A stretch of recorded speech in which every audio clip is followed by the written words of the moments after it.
আচ্ছা, তোমাদের কি মনে আছে শক্তি নির্ণয়ের সমীকরণটা কি? এনতম কক্ষপথের শক্তি নির্ণয়ের সমীকরণ কি? আদনান বলো। জি স্যার। এনতম কক্ষপথের ইলেকট্রনের শক্তি নির্ণয়ের সমীকরণটা কি? সমীকরণটা বলো।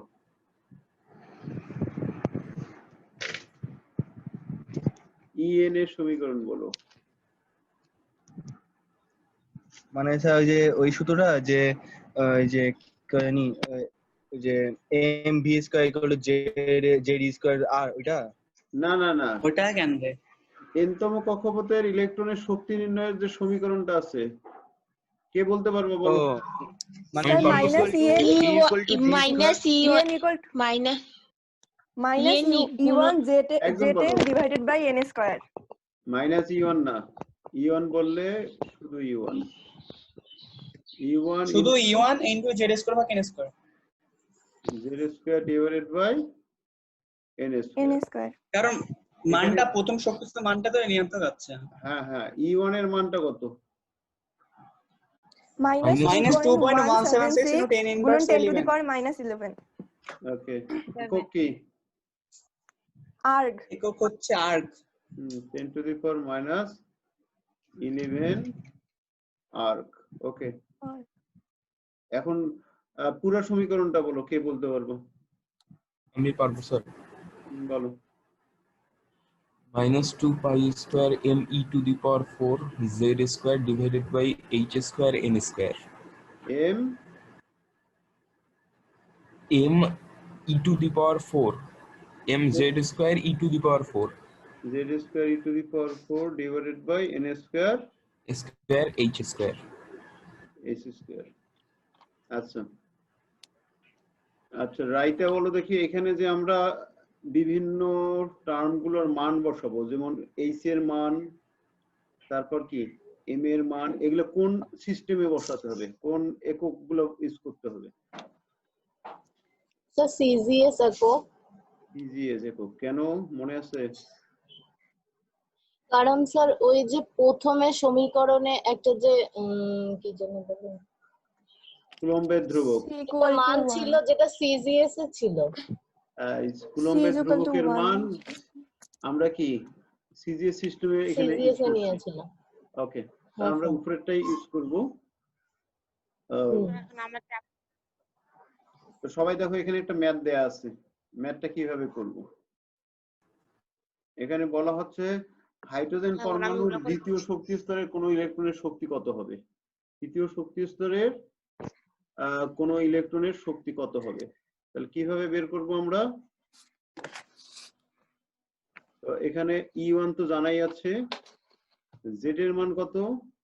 হাইড্রোজেনের জন্য 1, আর N এর মান কত? হাইড্রোজেনের জন্য 2। দুই না নম্বর এন এর মান 2 হবে স্যার। তাহলে -2.176 into 10 to the power -11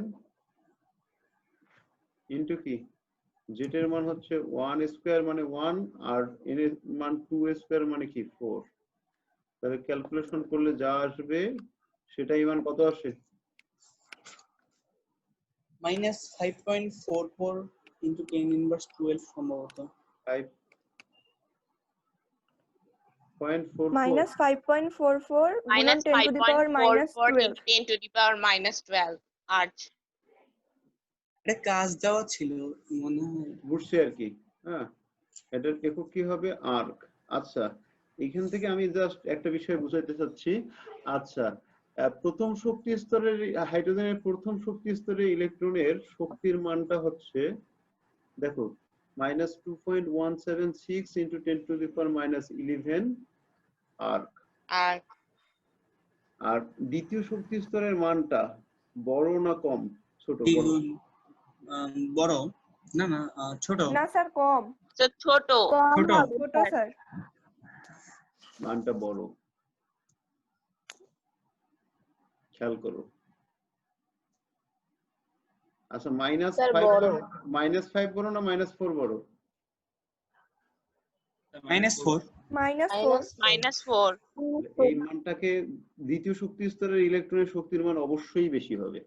তাহলে -5 এর থেকে -4 এই মানটা মাইনাস মাইন যত ছোট হয় তার মানে ওই মানটা তত বড়। তাহলে -1 হলে কি আরো বড়, তাহলে 0 হলে কি -1 এর থেকে 0 বড়। বুঝছো কি? পরমাণুর প্রথম কক্ষপথে ইলেকট্রনের শক্তির মানের থেকে দ্বিতীয় কক্ষপথের শক্তির মান বড় হবে, যদিও মাইনাস মান, তাহলে মাইনাস মান হওয়ার কারণে এই মানের থেকে সংখ্যাগত মানটা ছোট, কিন্তু যেহেতু মাইনাস আছে কাজে এই মানটাই কি বড় হবে। বোঝা গেছে কি? জি স্যার। ওকে, আচ্ছা এগুলো তোমাদের হোমওয়ার্ক কত দূর দেওয়া ছিল? 5.1 থেকে 5.5 5.5 পর্যন্ত। না 5.2 আর 5.5 দিছিলেন স্যার, আর ওপাশে 4.1 থেকে ওই 4 পয়েন্ট সম্পূর্ণটা। আচ্ছা ওকে, 4 আর 2 তো একই। হ্যাঁ 5 পয়েন্ট, হ্যাঁ বুঝছি 5.5টা কি সবার হয়েছে তো? 5.5 জি স্যার। জি স্যার। ওকে, কারণ জি স্যার, সমস্যা নেই। হয়েছে। আচ্ছা, তা এই কাজগুলো তো প্রায় একই। চতুর্থ শক্তি স্তরে কোনো ইলেকট্রনের কম্পাঙ্ক কত? তাহলে চতুর্থ শক্তি স্তরে কোনো ইলেকট্রনের কম্পাঙ্ক 5.3। এটা কিভাবে করবা?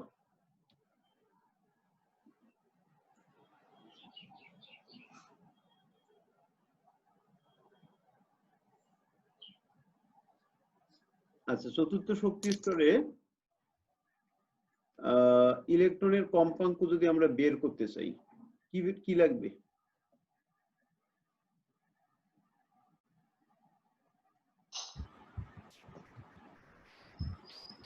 যে এন ই এখানে শোনো, প্রথমে EN বের করতে হবে। ই এর মানটা বের করে নিতে হবে, তারপর হচ্ছে নিউ দেন তারপর কি? Z² by N²। Z square divided by N square. n²।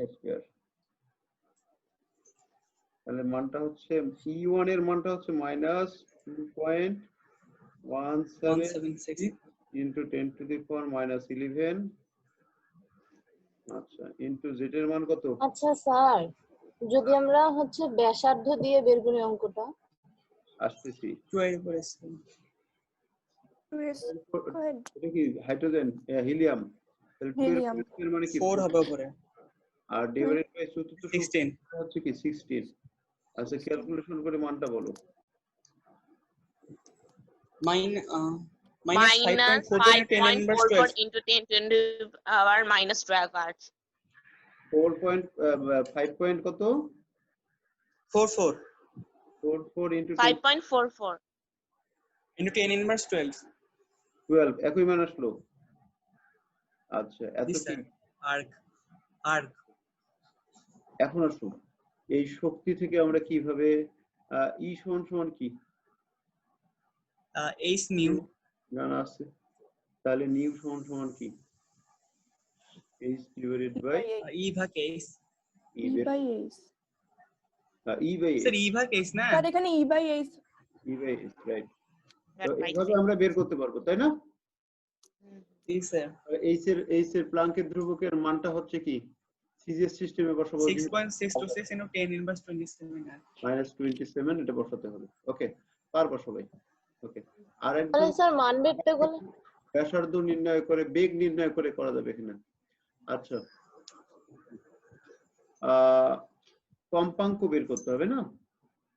Electron যে তরঙ্গ তৈরি করে তার কম্পাঙ্ক, এটা আরেক ভাবেও করা যেতে পারে। যদি আমরা এই কক্ষপথে ইলেকট্রনের বেগটা বের করতে পারি, ওই যে কি কার সমীকরণ?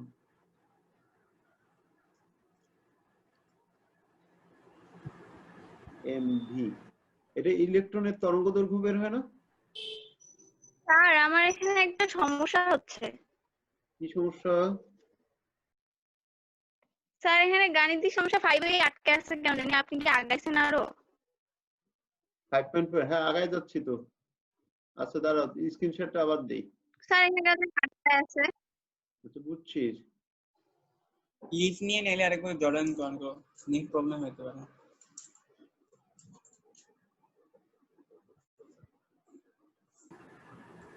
এখন কি দেখা যাচ্ছে? আবার 5.3 তে আছি।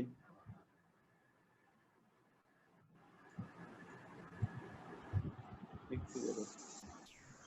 নতুন করে দেখা যাচ্ছে 5.3? স্যার এখনো আসতেছে স্টার্টেড স্ক্রিন শেয়ারিং। আচ্ছা,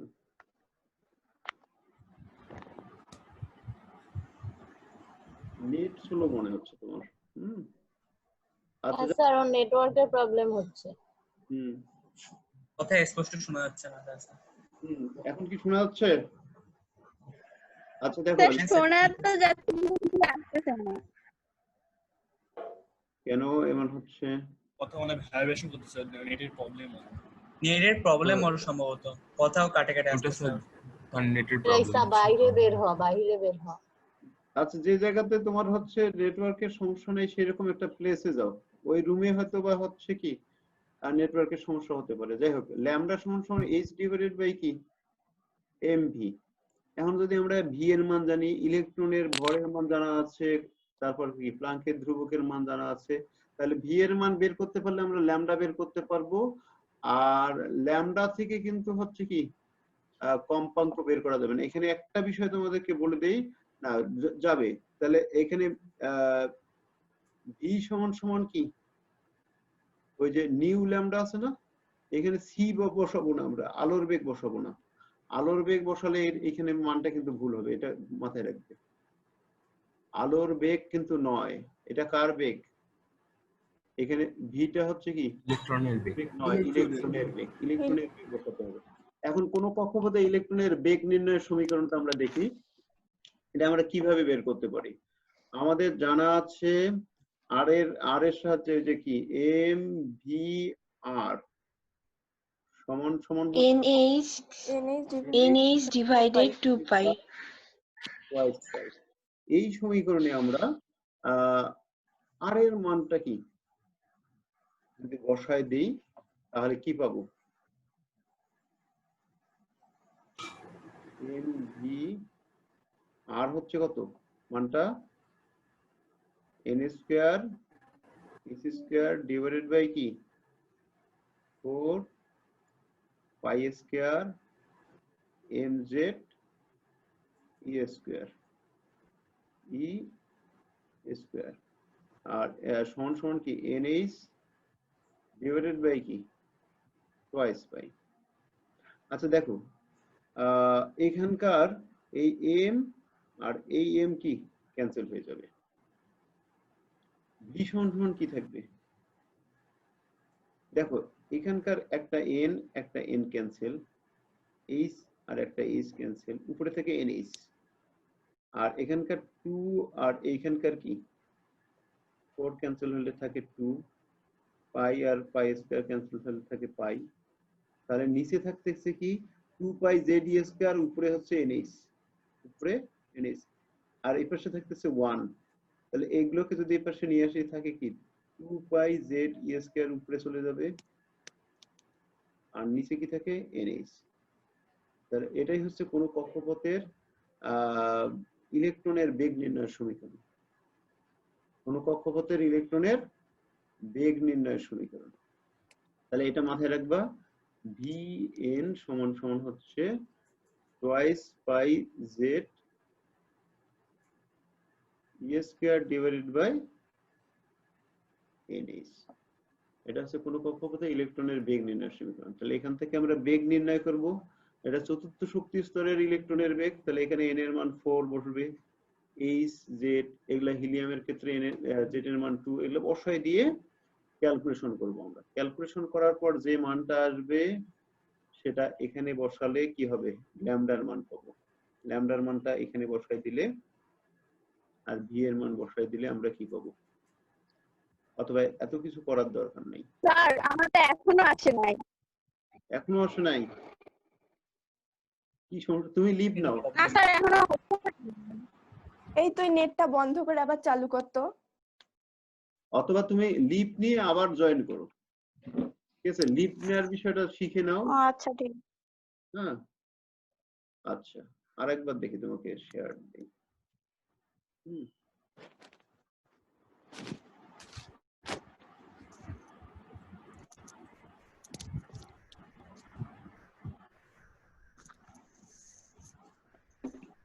আচ্ছা, তাহলে এভাবে আমরা ওই বেগ নির্ণয় করে তারপর হচ্ছে কি কম্পাঙ্ক নির্ণয় করতে পারবো। বেগ, তরঙ্গদৈর্ঘ্য এগুলা যদি জানা থাকে তাহলে কম্পাঙ্ক বের করা যাবে। তবে শক্তি দিয়ে বের করাটা সবচেয়ে সহজ, এই জন্য আমরা শক্তি দিয়েই বের করব। কারণ ই ইকুয়াল কি এইচ নিউ, আর ই এর মানটা এখানে যদি আমরা বসাই দিই কি দাঁড়ায়, E1 ইন্টু কি Z square divided by N square সমান সমান এইচ নিউ। তাহলে এখানে E1 এর মান জানা আছে, জেড জানা আছে, এন জানা আছে, এইচ জানা আছে, এগুলো বসাই দিয়ে নিউ এর মান বের করবো। এটা সবচেয়ে সহজ। ওকে, তাহলে জটিলটাতে আমাদের যাওয়ার দরকার নাই। ম্যাথ প্র্যাকটিস করতে করতে তোমাদের সবচেয়ে সহজটাতে যাইতে হবে। এটা হচ্ছে টাইম কি মানে সময় বাঁচানোর থেকে তোমাদেরকে কি একটা উপায় বের করতে হবে সময় বাঁচানোর। আচ্ছা, এখানে একটা গুরুত্বপূর্ণ বিষয় দেখো, কোন পরমাণুতে কোনো ইলেকট্রনের শক্তি বিকিরণ করে এক শক্তি স্তর থেকে অপর শক্তি স্তরে গমন করলে বিকিরিত আলোর তরঙ্গ দৈর্ঘ্য ও তরঙ্গ সংখ্যা নির্ণয়ের সমীকরণ উপপাদন করে। খুব ইম্পর্টেন্ট বিষয়। মনে করো পরমাণুতে কোনো ইলেকট্রন শক্তি বিকিরণ করে এক শক্তি স্তর থেকে নিম্ন শক্তি স্তরে গমন করলো। প্লাঙ্কের তত্ত্ব অনুসারে দুই শক্তি স্তরের শক্তির পার্থক্য ডেল ই সমান সমান এইচ নিউ। এখন আমরা ধরে নেই উপরের যে শক্তি স্তর থেকে শক্তি বিকিরণ করতেছে সেটা হচ্ছে N2, আর নিচের যে শক্তি স্তরে ইলেকট্রন আসতেছে সেটা হচ্ছে N1। তাহলে উপরের শক্তি স্তরে থেকে শক্তি বিকিরণ করে ইলেকট্রন নিচের শক্তি স্তরে আসতেছে। তাহলে ই ডেলি হচ্ছে কি, তাহলে N2 শক্তি স্তরের ইলেকট্রনের শক্তি হচ্ছে কি E2 ধরলাম আমরা, বা EN2 ধরলাম, EN2। আর N1 শক্তি স্তরের ইলেকট্রনের শক্তি হচ্ছে EN1। আচ্ছা, এখন আসো N2 শক্তি স্তরের ইলেকট্রনের শক্তি নির্ণয়ের ইয়েটা কি হবে, -2 pi square m z square e to the power 4 divided by N2 square h square. এখানে N2 যেহেতু আছে তাহলে আমরা n এর জায়গায় বসাচ্ছি N2। ওকে, মাইনাস EN1 টা তাহলে কত হবে, তাহলে মাইনাস এখানে এই মাইনাস এখানে আসলো, আর EN1 সমান সমান হচ্ছে -2 pi square m z square e to the power 4 divided by এখানে যেহেতু N1 আছে তাহলে এখানে N1 স্কয়ার h স্কয়ার, তাহলে এটা বসালাম সমান সমান এই যে নিউ সমান সমান c বাই ল্যামডা, তাহলে hc বাই ল্যামডা। এই সমীকরণ পর্যন্ত তোমরা কি বুঝছো? জি স্যার। এটা পর্যন্ত কারো সমস্যা আছে? জাস্ট E1 এর EN2 এর মান এখানে বসানো হয়েছে, যেহেতু এখানে 1 2 3 4 এর জায়গায় N2 আছে, N2 ই বসাইছি। এখানে N1 এর জায়গায় কি N1 বসাইছি, এই যা। আচ্ছা,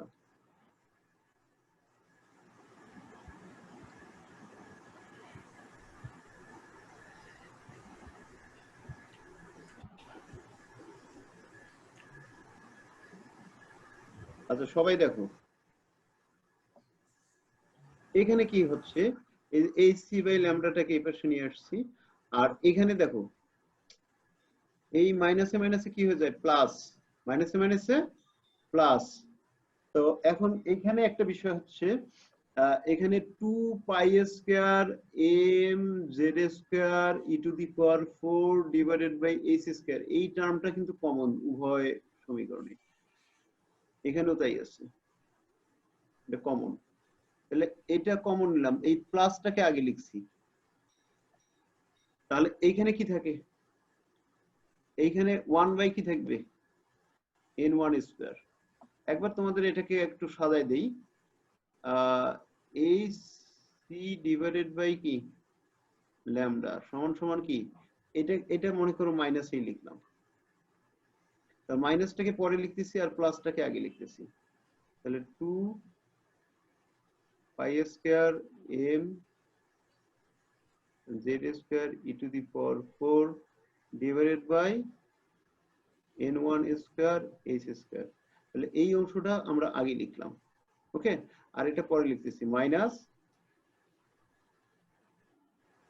2 pi square m z square e to the power 4 divided by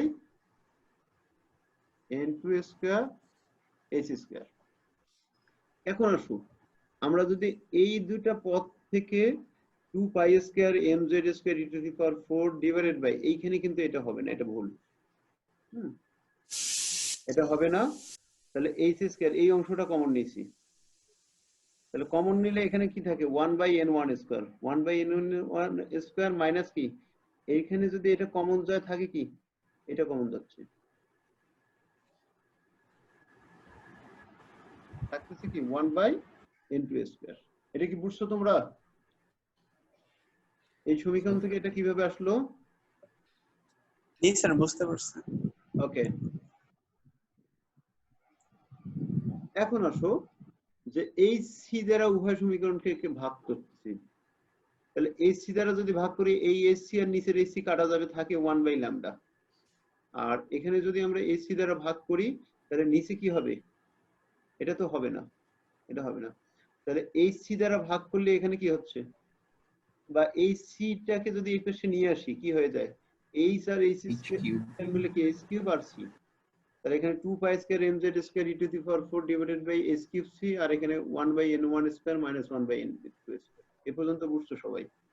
1 by lambda সমান সমান নিউ বার তরঙ্গ সংখ্যা, নিউ বার তরঙ্গ সংখ্যা, নিউ বার সমান সমান 1 বাই ল্যামডা, এটা জানো তোমরা।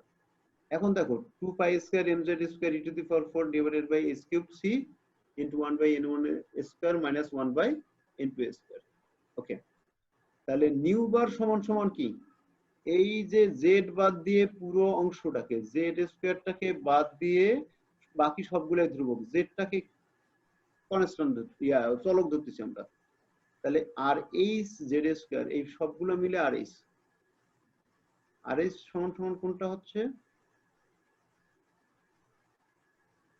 পাই square M E to the power 4 divided by H cube. এগুলো সবগুলোই ধ্রুবক না? স্যার আরএসটা কি রিডবার ধ্রুবক? হ্যাঁ, এই আর এইচটা হচ্ছে রিডবার্গ ধ্রুবক। ওকে, ওটা তো আমাদের পড়ার নেই স্যার এখন। এই যে পড়াচ্ছি তো এখন। ও আচ্ছা, তাহলে আর এইচ আর ইনটু কি জেড স্কয়ার, তার মানে 2 pi square M E to the power 4 divided by H cube. এইটা হচ্ছে সবগুলো ক্যালকুলেশন করলে একটা মান আসবে। যদি সিজিএস সিস্টেমে ক্যালকুলেশন করি এটা মানটা আসবে 10, আচ্ছা 109, তার মানে এটা এভাবে মনে রাখবা 10 9 6 7 8, মানে 6 7 8 9 10 সব কয়টাই আছে এখানে 10 9 6 7 8। এটার একক দাঁড়াবে কিন্তু পার সেন্টিমিটার, সিজিএস সিস্টেমে একক হবে পার সেন্টিমিটার। আর যদি এটাকে এসআই সিস্টেমে কনভার্ট করি তাহলে 100 দ্বারা এটাকে কি গুণ করতে হবে। তাহলে 10 9 6 7 8 00 পার মিটার তখন হবে। তাহলে এসআই সিস্টেমে দুইটা শূন্য গুণ হয়, অতিরিক্ত আসবে 100 দ্বারা গুণ করার পর, তাহলে এটা পার মিটার। আর এটা সিজিএস সিস্টেমে, আমরা সিজিএস সিস্টেমে ব্যবহার করি। ওকে, তাহলে এখানে আরএইচটা হচ্ছে রিডবার্গ ধ্রুবক। এখন আসো নিউ বার সমান সমান, তার মানে কি R H Z square 1 by n1 square minus 1 by n2 square. এই সমীকরণটাকে বলা হচ্ছে কি, এই সমীকরণটাকে বলা হচ্ছে রিডবার্গ ধ্রুবক, রিডবার্গ সমীকরণ। সমীকরণটাই হচ্ছে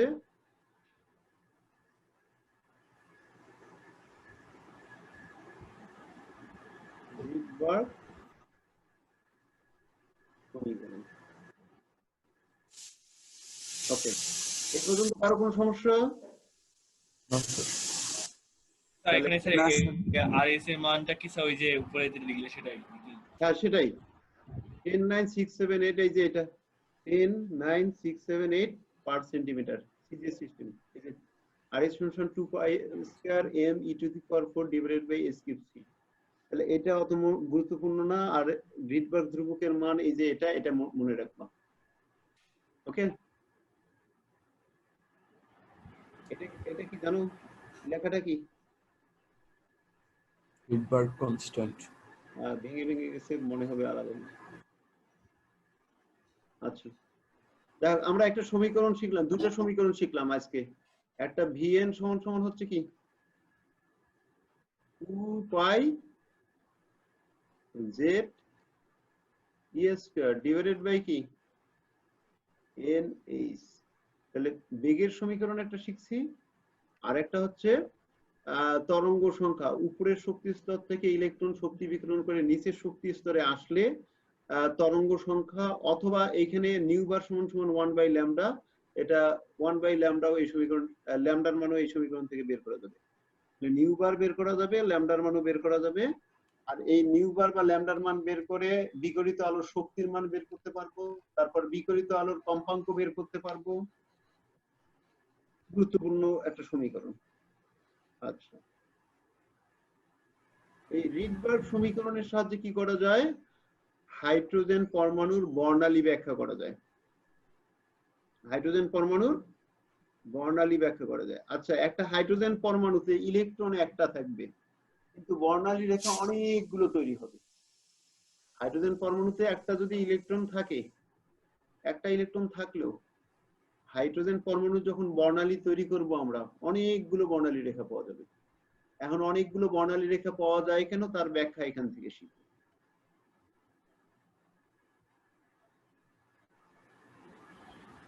দেখো, ধরো একটা হাইড্রোজেন পরমাণুতে একটা ইলেকট্রন আছে। এখন আমরা যখন হাইড্রোজেন পরমাণুর বর্ণালী তৈরি করব, বর্ণালীটা কিন্তু তৈরি করার সময় একটা কি হিলিয়াম ডিসচার্জ টিউব নেব, এবং এর মধ্যে একটা অ্যানোড থাকবে, একটা ক্যাথোড থাকবে। অ্যানোড ক্যাথোডকে আমরা ইলেকট্রিসিটির লাইনের সাথে সংযুক্ত করব, সংযোগ করলাম মনে করো, দিয়ে সুইচ অন করে দিলাম এখানে। ওকে, তাহলে এটা হচ্ছে তার। আচ্ছা, তাহলে এটা হচ্ছে হিলিয়াম ডিসচার্জ টিউব। এর মধ্যে কি নেব? হাইড্রোজেন গ্যাস নেব। হাইড্রোজেন গ্যাসের কি একটা পরমাণু থাকবে না অনেকগুলো পরমাণু থাকবে? এখানে অনেকগুলো থাকবে, কয়েক কোটি থাকতে পারে। ওকে, এখন দেখো, সকল হাইড্রোজেন পরমাণুর ইলেকট্রনের শক্তি শোষণ বিকিরণ সমান হবে না। সকল হাইড্রোজেন পরমাণুর ইলেকট্রন শোষণ বিকিরণ সমান হবে না। অনেকটা মানুষের, মনে করো আমাদের সবার পেট একটাই, কিন্তু সবাই একই খাবার খাচ্ছি না। পৃথিবীতে ধরো কি 750 কোটি মানুষ আছে, সবাই কি একই খাবার খাচ্ছে? একই খাবার খাচ্ছে না, এক একজন এক এক রকম খাবার খাচ্ছে, তাই না? এই যে প্রথমে হিলিয়াম ডিসচার্জ টিউবে যদি আমরা কি ইলেকট্রিসিটির লাইন সংযুক্ত করে সুইচ অন করে দেই, তাহলে এখানে স্পার্কিং হবে। স্পার্কিং এর কারণে যে তাপটা নির্গত হবে, সেই তাপ শোষণ করে হাইড্রোজেন অণু ভেঙে হাইড্রোজেন পরমাণুতে পরিণত হবে। হাইড্রোজেন পরমাণু, মনে করো 2টা হাইড্রোজেন পরমাণু। তাহলে এখানে যদি আমরা 1 মোল হাইড্রোজেন গ্যাস ধরি, মানে 2 গ্রাম হাইড্রোজেন গ্যাস নিয়ে যদি কাজ করি, তাহলে এখানে 2 গ্রাম হাইড্রোজেন পরমাণু পাওয়া যাবে, মানে 2 মোল হাইড্রোজেন পরমাণু। তাহলে 2 মোল হাইড্রোজেন পরমাণু মানে কি 2 ইন্টু 6.02 ইন্টু 10 টু দি পাওয়ার কি 23 টি হাইড্রোজেন পরমাণু এখানে আছে। এটা কি বুঝছো?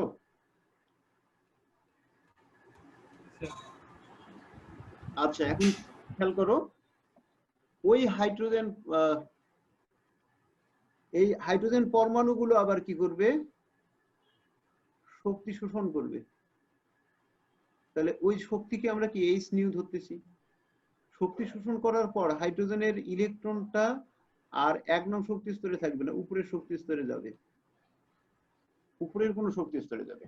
তাহলে ধরো হাইড্রোজেনের ওই ইলেকট্রনটা শক্তি শোষণ করে 1 নং থেকে কি 2 নং শক্তি স্তরে যেতে পারবে,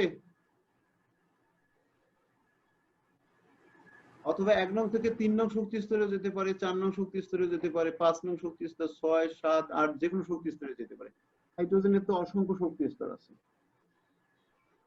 তো হাইড্রোজেন পরমাণুর ইলেকট্রনটি শক্তি শোষণ করে উপরের যে কোনো শক্তি স্তরে যেতে পারে। আচ্ছা, গেল। তাহলে এখানে কি হতে পারে? হাইড্রোজেনের ইলেকট্রন বিন্যাস সাধারণ অবস্থায় হচ্ছে 1s1।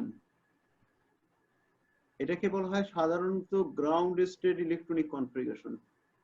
মানে কি ভিত্তি অবস্থা, সাধারণ অবস্থার ইলেকট্রন বিন্যাস। আর যদি স্টার দেয় মানে কি ইলেকট্রনটা আর 1s এ নাই, ইলেকট্রনটা কি শক্তি শোষণ করে 2s এ যেতে পারে, তাহলে 1 নং শক্তি স্তর থেকে শক্তি শোষণ করে 2 নং শক্তি স্তরে যেতে পারে, অথবা কি 2p তে যেতে পারে, 3s এ যেতে পারে, 3p তে যেতে পারে, উপরে যে কোনো শক্তি স্তরে যে কোনো উপশক্তি স্তরে যেতে পারে। ওকে, তাহলে ইলেকট্রনটা 1s এ না থেকে যদি অন্য যে কোনো শক্তি স্তরে যে কোনো উপশক্তি স্তরে থাকে তাহলেই আমরা এই যে স্টার চিহ্ন দিচ্ছি। আচ্ছা, হাইড্রোজেনের উপরে আমরা কখন প্লাস চিহ্ন দিব?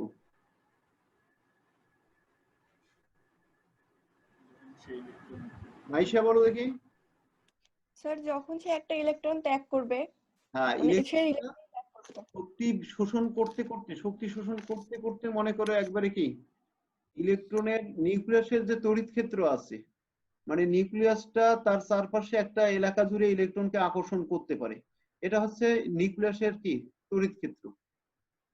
আচ্ছা, এখন ইলেকট্রনটা এই তড়িৎ ক্ষেত্রের বাইরে যখন চলে যাবে তাহলে নিউক্লিয়াসের আর ইলেকট্রনের প্রতি কোনো আকর্ষণ নাই, তখন এই অবস্থায় এটা আর হাইড্রোজেন পরমাণু নাই, এটা হয়ে গেছে কি হাইড্রোজেন আয়ন। আচ্ছা, যতক্ষণ পর্যন্ত তড়িৎ ক্ষেত্রের মধ্যে থাকবে, তার মানে 1 নং শক্তি স্তরে বা 2 নং শক্তি স্তরে বা 3 নং শক্তি স্তরে ইলেকট্রনটা থাকবে, তাহলে 1 নং শক্তি স্তরে থাকলে হচ্ছে কি আমরা এইভাবে সাধারণ হাইড্রোজেন পরমাণু লিখব, কিন্তু 2 নং শক্তি স্তরে বা 3 নং 4 নং 5 নং যে কোনো শক্তি স্তরে যদি ইলেকট্রনটা থাকে তাহলে হাইড্রোজেনের উপর স্টার দেব, তাহলে এটা উত্তেজিত অবস্থার কি হাইড্রোজেনের ইলেকট্রন বিন্যাস, তাহলে এটা উত্তেজিত হাইড্রোজেন পরমাণু, এক্সাইটেড স্টেট। আচ্ছা, এখন ওই হাইড্রোজেন পরমাণুটার ইলেকট্রন আবার শক্তি বিকিরণ করে কি করতে পারে, ইলেকট্রন শক্তি বিকিরণ করে আবার কি পূর্বের অবস্থায় ফিরে আসতে পারে, গ্রাউন্ড স্টেটে আসতে পারে।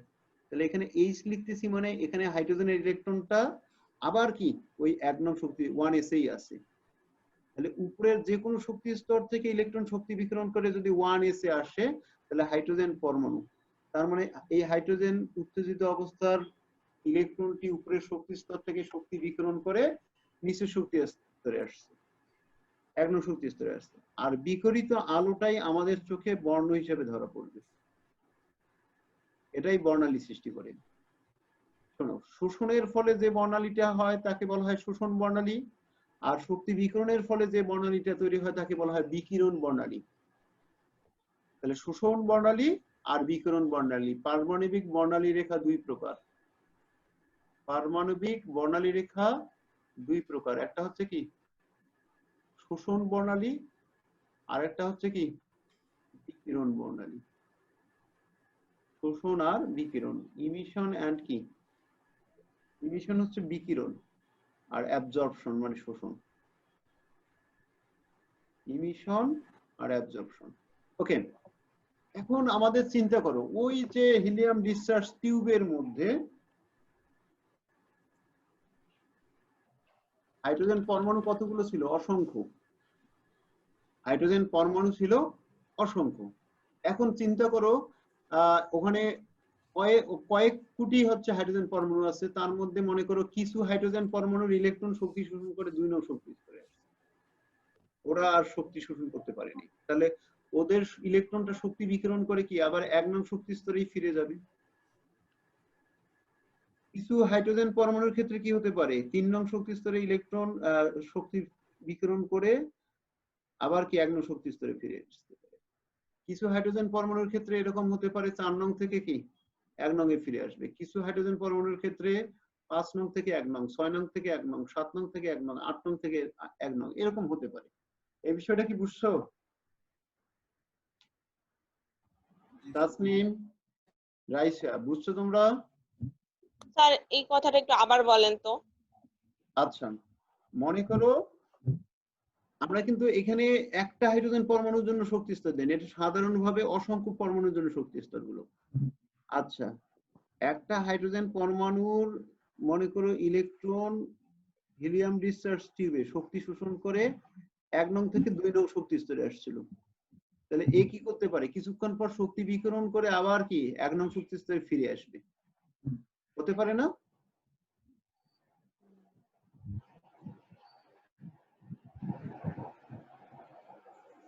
কি বুঝছো কি? রেসপন্স করো। জি স্যার। জি আচ্ছা, স্যার বুঝছি। তাহলে আরেকটা পরমাণুর ক্ষেত্রে ইলেকট্রন শক্তি শোষণ করে কি হতে পারে? 1 নং থেকে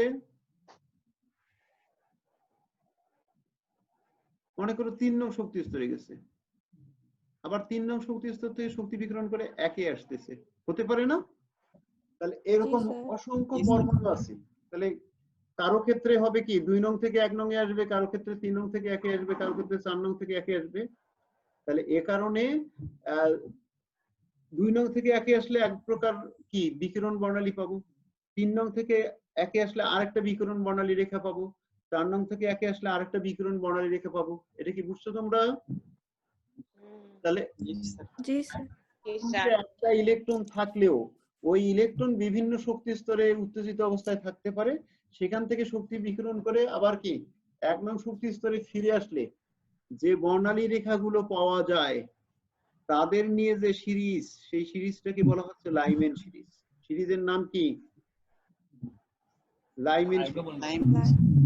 তাহলে উপরের যে কোনো শক্তি স্তর থেকে যদি 1 নং শক্তি স্তরে শক্তি বিকিরণ করে আসে, তাহলে যে বর্ণালী রেখার সিরিজগুলো পাওয়া যায়, সেই বর্ণালী রেখাগুলো পাওয়া যায় তাদেরকে নিয়ে কি সিরিজ গঠিত হয়? Lyman series. Lyman series. এখানে লাইম্যান সিরিজ। কেন বলতেছি খেয়াল করো। তাহলে 2 নং শক্তি স্তর থেকে মনে করো 1 নং শক্তি স্তরে আসছে, এর জন্য বিকিরিত আলোর শক্তি হচ্ছে মনে করো কি সবচেয়ে কম। বিকিরিত আলোর শক্তিটাকে আমরা ধরি কি E2 মাইনাস E1 বিকিরিত আলোর শক্তি। তাহলে E2 এবং E1 এর মধ্যে শক্তির পার্থক্য যত হবে সেটাই হচ্ছে বিকিরিত আলোর শক্তি।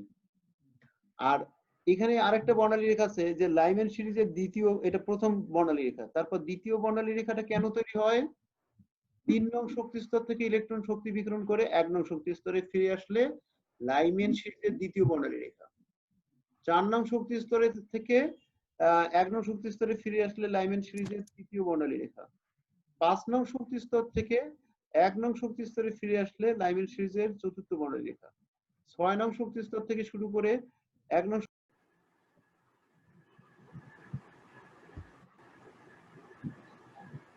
খেয়াল করো। তাহলে 1 নং বর্ণালী রেখা, 2 নং বর্ণালী রেখা, 3 নং বর্ণালী রেখা, 4 নং বর্ণালী রেখা, 5 নং বর্ণালী রেখা, 6 নং বর্ণালী রেখা, 7 নং বর্ণালী রেখা, এরকম কি অসীমতম বর্ণালী রেখা পর্যন্ত হতে পারে, অসীম সংখ্যক বর্ণালী রেখা তৈরি হতে পারে লাইম্যান সিরিজের।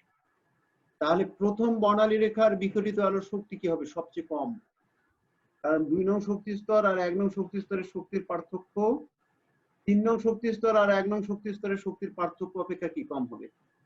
তাহলে এইটাকে যদি আমরা এটাকে কি ধরি, মানে বিকিরিত আলোর শক্তিকে যদি এখানে E1 ধরি, এখানে বিকিরিত আলোর শক্তিকে E2 যদি ধরি, তাহলে কি হবে? এটাকে যদি E3 ধরি, আচ্ছা কোন ক্ষেত্রে বিকিরিত আলোর শক্তি বেশি হবে আর কোন ক্ষেত্রে কম হবে? E1, E2, E3 এর ক্ষেত্রে সাজিদ বলো দেখি একটু। প্রশ্নটা আরেকবার একটু করি স্যার। এই যে E1, E2 আর E3 এটা বুঝছো তো? জি স্যার। 2 নং শক্তি স্তর থেকে ইলেকট্রন শক্তি বিকিরণ করে 1 নং শক্তি স্তরে গেলে যে বিকিরিত আলোটা পাওয়া যায়, বিকিরিত আলোর শক্তিকে আমরা বলতেছি E1। 3 নং শক্তি স্তর থেকে 1 নং শক্তি স্তরে ইলেকট্রন শক্তি বিকিরণ করে গেলে বিকিরিত আলোর শক্তিকে বলতেছি E2। এরকম 4 নং শক্তি স্তর থেকে ইলেকট্রন শক্তি বিকিরণ করে 1 নং শক্তি স্তরে গেলে বিকিরিত আলোর শক্তিকে বলতেছি E3। তাহলে এক্ষেত্রে কার মানটা বেশি হবে, E1, E2 না E3? E3। E3। তাহলে দেখো এখানে বিকিরিত আলোর শক্তির ক্রম অনুসারে যদি সাজাই, এটা হবে কি সবচেয়ে কম শক্তির বিকিরণের ফলে উৎপন্ন বর্ণালী রেখা হচ্ছে 1 নং বর্ণালী রেখা। তাহলে 1 নং বর্ণালী রেখা তৈরির সময় বিকিরিত আলোর শক্তি সবচেয়ে কম। 2 নং বর্ণালী রেখার ক্ষেত্রে বিকিরিত আলোর শক্তি আরেকটু বেশি, 3 নং এর ক্ষেত্রে শক্তি আরো বেশি, এরকম 4 নং, 5 নং, 6 নং এর ক্ষেত্রে আরো শক্তি ধারাবাহিকভাবে বাড়তে থাকবে। এটা কি বুঝছো? জি স্যার।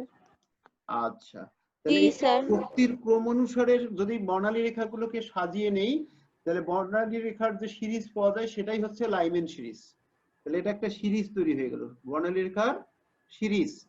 আচ্ছা, লাইমেন সিরিজের ক্ষেত্রে সবসময় মাথায় রাখবে n1 এর মান হচ্ছে সবসময় কি 1। লাইমেন সিরিজের বর্ণালী রেখার ক্ষেত্রে n1 এর মান এটা হচ্ছে n1, মানে যে শক্তি স্তরে ফিরে আসে, যে শক্তি স্তরে ফিরে আসে। ওই যে আমাদের রিডবার্গ সমীকরণ 1/λ সমান সমান কি RH z²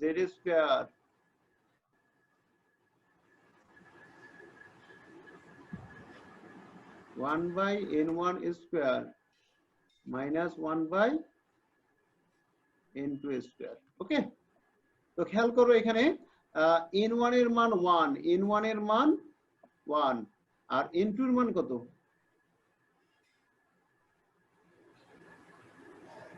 3 n2 এর মান যেখান থেকে আসবে সেইটা মানে এটা যে হবে, তার যদি মানে 3 n2 এর হয় মান তাহলে এখানে 2 হলে 2 3 4 5 6 7 ইত্যাদি হতে পারে। তাহলে n1 এর মানটা লাইমেন সিরিজের জন্য কনস্ট্যান্ট, বাট n2 এর মানটা পরিবর্তনশীল। খেয়াল করো, সবাই ফিরে আসতেছে কি 1 নং শক্তি স্তরে। তাহলে হাইড্রোজেন পরমাণুর ইলেকট্রন উপরের যে কোনো শক্তি স্তর থেকে 1 নং শক্তি স্তরে যদি ফিরে আসে, শক্তি বিকিরণ করে 1 নং শক্তি স্তরে ফিরে আসলে যে বর্ণালী রেখাগুলো পাওয়া যাবে তারা লাইমেন সিরিজের অন্তর্ভুক্ত। বোঝা গেছে কি? জি স্যার। Sir Okay. n2 সমান 2 3 4 5 6 7 ওটা আরেকবার একটু বোঝাই দিয়েন তো। বললাম লাইমেন সিরিজের ক্ষেত্রে এই যে এখানে n1 এর মানটা কনস্ট্যান্ট, n1 এর মানটা সবসময় কি হবে 1, কিন্তু ইলেকট্রন শক্তি বিকিরণ করে আসে কোথা থেকে? লাইমেন সিরিজ কখন তৈরি হয়? ইলেকট্রন শক্তি বিকিরণ করে যদি 2 নং শক্তি স্তর থেকে একে আসতে পারে, তাহলে এটা n2 এর মান। তাহলে এখানে সাধারণভাবে গেলে কিন্তু n দেয়া আছে, তাহলে 1 নং শক্তি স্তরে ফিরে আসবে। এখন মনে করো এই বর্ণালী রেখার জন্য আমরা তরঙ্গ দৈর্ঘ্য বের করব।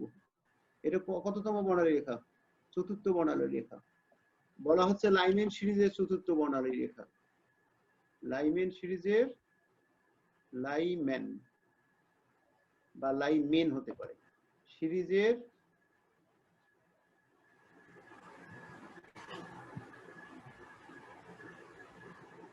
চতুর্থ বর্ণালী রেখার জন্য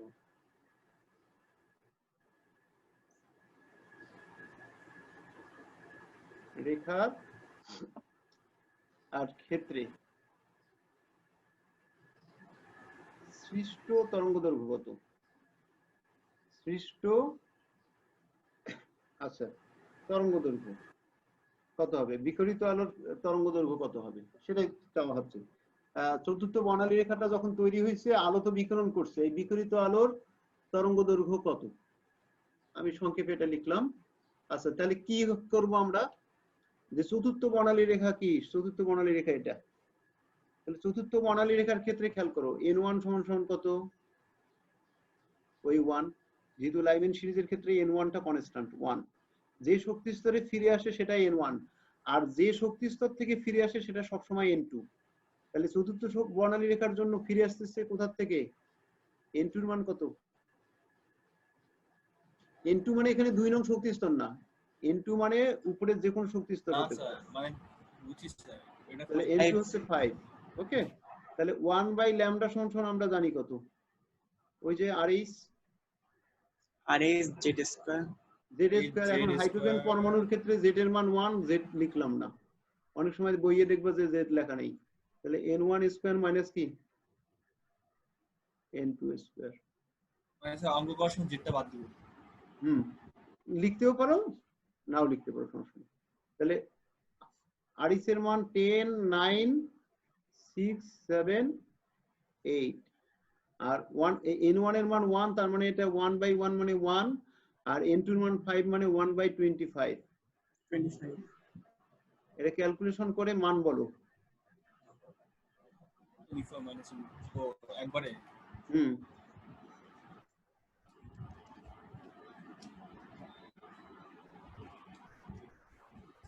105,290.8 88 105,290 পয়েন্ট কত 88 এটার একক কিন্তু হচ্ছে পার সেন্টিমিটার হবে, কারণ রিডবার্গ ধ্রুবকের মানটা আমরা কি রিডবার্গ ধ্রুবকের মানটা কি বসাইছি সিজিএস সিস্টেমে বসাইছি।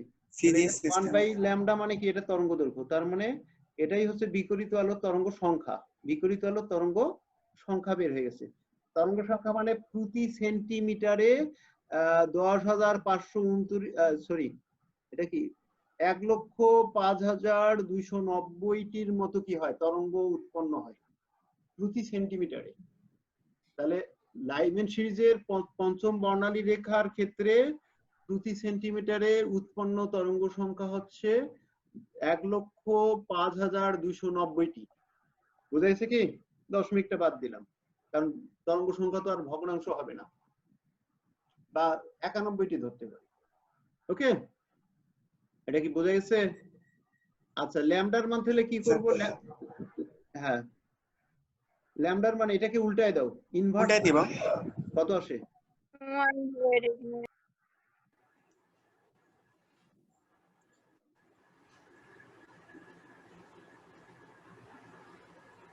জাস্ট এই মানটা যারা বের করছো উপরে ক্যালকুলেটরে দেখো ইনভার্স সাইন আছে, x ইনভার্স এরকম সাইন আছে, বা 1/x সাইন আছে। 9.497 into 10 to the power minus 6 -6 এটা এককটা হয়ে যাবে কি সেন্টিমিটার। তার মানে এটা কি সবার ঠিক আছে? উৎপন্ন তরঙ্গ দৈর্ঘ্য হচ্ছে কি 9.497 into 10 to the power minus 6 centimetre. এটা বুঝছো সবাই? জি স্যার, এটাই বের হয়েছে। তাহলে বিকিরিত আলোর তরঙ্গ দৈর্ঘ্য হচ্ছে এটা। জি স্যার। আচ্ছা, এখন আসো, এটা এত সেন্টিমিটার, এই তরঙ্গ দৈর্ঘ্যটাকে ন্যানোমিটারে স্কেলে যদি আমরা কনভার্ট করি, ন্যানোমিটার স্কেলে কনভার্ট করলে কি হবে? 10 টু দি পাওয়ার কত দ্বারা গুণ? -7। 10 টু দি পাওয়ার -7 না, সেন্টিমিটারকে ন্যানোমিটার করতেছি। 10 to the power 1 centimetre equal কি 10 টু দি পাওয়ার 7। স্যার শুধু 7 হবে। এগুলোতে ভুল করা যাবে না। 10 টু দি পাওয়ার 7 দ্বারা গুণ। তাহলে 10 টু দি পাওয়ার 7 দ্বারা গুণ করলে কি আসে? তখন ল্যামডার মান আসবে 94.97 কি ন্যানোমিটার। ওকে, তার মানে বিকিরিত আলোর তরঙ্গ দৈর্ঘ্য হচ্ছে 94.97 ন্যানোমিটার। তার মানে এই দেখো, তোমাদেরকে এখন একটা রেঞ্জ বলি, আলোর বিকিরণ, আলোর যে কি তড়িৎচুম্বকীয় বিকিরণের রেঞ্জ, যদি বিকিরণের রেঞ্জটা 10 ন্যানোমিটার থেকে 380 ন্যানোমিটারের মধ্যে থাকে, তাহলে ওই বিকিরিত আলোটা হচ্ছে ইউভি রশ্মি, ইউভি অঞ্চলের আলো, অতিবেগুনি রশ্মি, অতিবেগুনি আলো। এটা কি বুঝছো? জি স্যার। তাহলে বিকিরিত আলোর তরঙ্গ দৈর্ঘ্যের মানের এই রেঞ্জটা মুখস্থ, 10 ন্যানোমিটার থেকে 380 ন্যানোমিটারের মধ্যে হলে সেটা অতিবেগুনি আলো। কারো সমস্যা? না স্যার। খেয়াল করো, এখানে লেখা আছে কি নির্দিষ্ট? হ্যাঁ, মান নির্দিষ্ট 10 ন্যানোমিটার থেকে 380। তাহলে এই যে লাইমেন সিরিজের পঞ্চম বর্ণালী রেখার ক্ষেত্রে বিকিরিত আলোটা হবে কি এই যে অতিবেগুনি। লাইমেন সিরিজের ক্ষেত্রে বিকিরিত আলো সবার জন্যই কি অতিবেগুনি রশ্মি, শুধু ন্যানোমিটারের মানটা ভিন্ন ভিন্ন হবে। তাহলে কোনো একটার জন্য হচ্ছে কি ধরো কি 100 ন্যানোমিটার, কোনোটার জন্য 150 ন্যানোমিটার, কোনোটার জন্য কি 200 ন্যানোমিটার, এরকম হতে পারে। তবে 10 ন্যানোমিটার থেকে 380 ন্যানোমিটারের মধ্যেই থাকবে। এই জন্য লাইমেন সিরিজের বিকিরিত আলো সবসময় আলট্রা ভায়োলেট রে হিসেবেই পাওয়া যাবে। বোঝা গেছে কি? এই যে এখানে দেয়া আছে EN, দেখে EN1, তার মানে কি n তম কক্ষপথ থেকে 1 নং কক্ষপথে সবসময় চলে আসবে। যাই হোক, এটা বোঝার দরকার নাই। আমরা এটাকে ধরতেছি N1, আর উপরের যে কোনো যেটা থেকে ফিরে আসবে সেটাই হবে N2। যদি 6 থেকে আসে তাহলে N2 এর মান 6, যদি 7 থেকে আসে N2 এর মান 7, এরকম। আচ্ছা, সবাই বুঝছো? বামার সিরিজের বিষয়টা দেখো, এখন ইলেকট্রন গুলো শক্তি বিকিরণ করে 1 নং শক্তি স্তরে ফিরে না আসে, ধরো 3 নং থেকে 2 নং শক্তি স্তরেও ফিরে আসতে পারে। কারণ এখানে ফিরে আসার পর আর নিচে আসে নাই, তাহলে 3 থেকে 2 এ ফিরে আসলে বা 4 থেকে 2 এ আসলে, 5 থেকে 2 এ আসলে, 6 থেকে 2 এ আসলে এই যে বর্ণালী রেখা বামার সিরিজ, তাদেরকে নিয়ে হবে কি বামার সিরিজ। বামার সিরিজের জন্য মনে রাখবে এটা হচ্ছে তখন n1, যে শক্তি স্তরে ফিরে আসে সেটা হচ্ছে n1। তাহলে বামার সিরিজের জন্য n1 এর মান হচ্ছে 2, আর যে শক্তি স্তর থেকে ফিরে আসে সেটা হবে n2। তাহলে বামার সিরিজের n2 এর মান কি হতে পারে? 3 হতে পারে, 4 হতে পারে, 5, 6, 7 ইত্যাদি যে কোনোটাই হতে পারে। তাহলে বামার সিরিজের জন্য n1 এর মান 2 আর n2 এর মান কি হতে পারে? 2 এর বেশি, 3, 4, 5, 6 ইত্যাদি যে কোনো হতে পারে। আর বামার সিরিজের জন্য বিকিরিত আলোটা সবসময় দৃশ্যমান আলো হবে। এই দৃশ্যমান আলো তরঙ্গদৈর্ঘ্য মনে রাখবে 380 ন্যানোমিটার থেকে 780 ন্যানোমিটার। দৃশ্যমান আলোর তরঙ্গদৈর্ঘ্য মুখস্থ করো। তাহলে 10 ন্যানোমিটার থেকে 380 ন্যানোমিটারের মধ্যে থাকলে সেটা হচ্ছে কি আল্ট্রাভায়োলেট। 380 থেকে 780 হলে দৃশ্যমান আলো। দৃশ্যমান আলো। ইনফ্রারেড মানে কি অবলোহিত। 380 আর 380 থেকে 780। ইনফ্রারেডটা হচ্ছে 780 থেকে 780 এর বেশি আর কি, 780 থেকে 780 ন্যানোমিটার থেকে এটা 1000 মাইক্রোমিটারের মধ্যে। মাইক্রোমিটার কিন্তু রেঞ্জটা মাথায় রাখো। তাহলে এইটাকে মাইক্রোমিটার করতে গেলে কিন্তু 1000 দ্বারা ভাগ, ন্যানোমিটারকে মাইক্রোমিটার করতে গেলে 1000 দ্বারা ভাগ, 1000 দ্বারা ভাগ করলে এটা কি হবে 0.78 মাইক্রোমিটার তখন হয়ে যাবে। এটা হচ্ছে মাইক্রোসাইন। তাহলে 0.78 মাইক্রোমিটার থেকে তখন কি হবে 1000 মাইক্রোমিটারের মধ্যে হলে সেটা হবে কি ইনফ্রারেড। তাহলে উপরের অন্য সিরিজগুলোর ক্ষেত্রে কি হয় ইনফ্রারেড বা অবলোহিত আলো কি বিকিরিত হয়। আচ্ছা সবাই খেয়াল করো।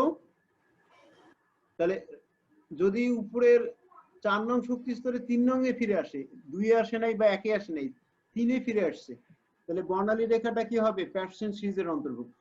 তাহলে n1 এর মান 3, n2 এর মান যখন কি 4, 5, 6, 7, 8 যে কোনোটাই হয়, তাহলে ফিরে আসলে সেটা হবে কি প্যাটার্সন সিরিজের অন্তর্ভুক্ত। এরকম যদি কি n1 এর মান যদি 4 হয়, n1 এর মান 4 আর n2 এর মান 5 থেকে উপরের যে কোনো সংখ্যা, উপরের শক্তি স্তর থেকে যদি কি 4 নং শক্তি স্তরে ফিরে আসে তাহলে ব্রাকেট সিরিজ। এটা কোন সিরিজ? Brackett series. আর n1 এর মান যদি কি হয়, n1 এর মান যদি 5 হয় আর উপরে যে কোনো শক্তি স্তর থেকে 5 নং শক্তি স্তরে ফিরে আসে তাহলে ফুন সিরিজ। ওকে, এগুলা এখন সিরিজগুলোর নাম ধারাবাহিকভাবে মুখস্থ করতে হবে। তাহলে লাইমেন, বামার, প্যাটারসন, ব্রাকেট, ফান্ড, এরপর যদি কি 6 নং এ ফিরে আসে হামফ্রি সিরিজ। হামফ্রি সিরিজ হতে পারে 6 নং শক্তি স্তরে যদি ফিরে আসে সেটা হামফ্রি সিরিজ। তো আমরা এটাকে এভাবে মনে রাখতে পারি। এই সিরিজগুলো মনে রাখার কৌশল এখানে একটা দেয়া আছে।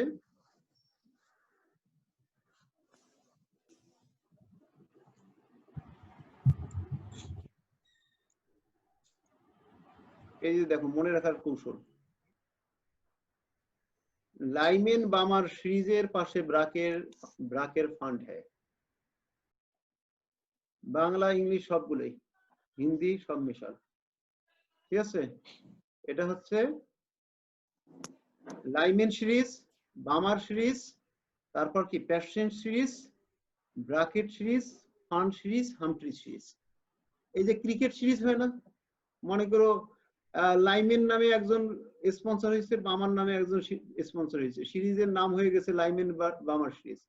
কিন্তু এখানে লাইমেন বামার সিরিজের পাশে মানে সৌজন্যে স্পন্সর কি করছে, ব্রাক ব্যাংক ফান্ড দিয়েছে, এরকম বিষয়টা বোঝাচ্ছে। লাইমেন বামার সিরিজের পাশে ব্রাকের ফান্ড, ব্রাক ব্যাংক মনে করো ফান্ড আছে, বোঝা গেছে কি? তাহলে মনে থাকবে n1 এর এই যে লাইমেন সিরিজের জন্য n1 এর মান 1, বামার সিরিজের জন্য n1 এর মান 2, প্যাটসিন সিরিজের জন্য n1 এর মান 3, ব্র্যাকেট সিরিজের জন্য n1 এর মান 4, হান্ট সিরিজের জন্য n1 এর মান 5, হামফ্রি সিরিজের জন্য n1 এর মান 6। আজকে এই পর্যন্তই। এই তরঙ্গ দৈর্ঘ্যের মান সহ এইগুলা তোমরা একটু কি পিডিএফ ফাইল তো সবার কাছে দেয়াই আছে, তোমরা হচ্ছে এই পর্যন্ত স্যার চিত্রযুক্ত পিডিএফ ফাইল দিতে এসেছেন এখনো দেন নাই। চিত্র সহ পিডিএফ ফাইল যেটা? হ্যাঁ স্যার। আচ্ছা, চিত্র সহ পিডিএফ ফাইল তো এলোমেলো, তোমাদেরকে ওটা দেখা যায় যে সবগুলো লাগে না, বোঝার জন্য আমি দিতে পারি আর কি, সমস্যা নেই, তো দিয়ে দিচ্ছি। ওকে, আসসালামু আলাইকুম স্যার। স্যার আসসালামু আলাইকুম।